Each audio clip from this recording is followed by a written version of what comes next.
কি রে কতগুলো আছে চিপসের প্যাকেট? 6টা আছে। দেখি বের কর কি কি আছে। এই যে এখানে। আজ এখানে ছবিতে যেগুলো আছে সেগুলো? আমি এখন ভেবেছি গ্রিনটা খাবো।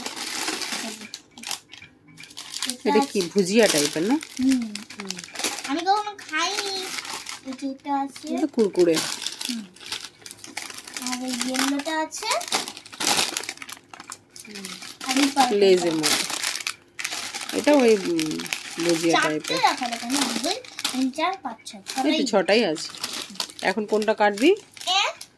ও আমি এইটা না, আমি এইটা দেব বলেছিলাম। এইটা আসলে চিপস। তো কাট, যেটা কাটার হবে কাট। এটা চিপস। এটা খাবো বলেছিলাম। গ্রিন লেজ টাইপের। বিঙ্গো।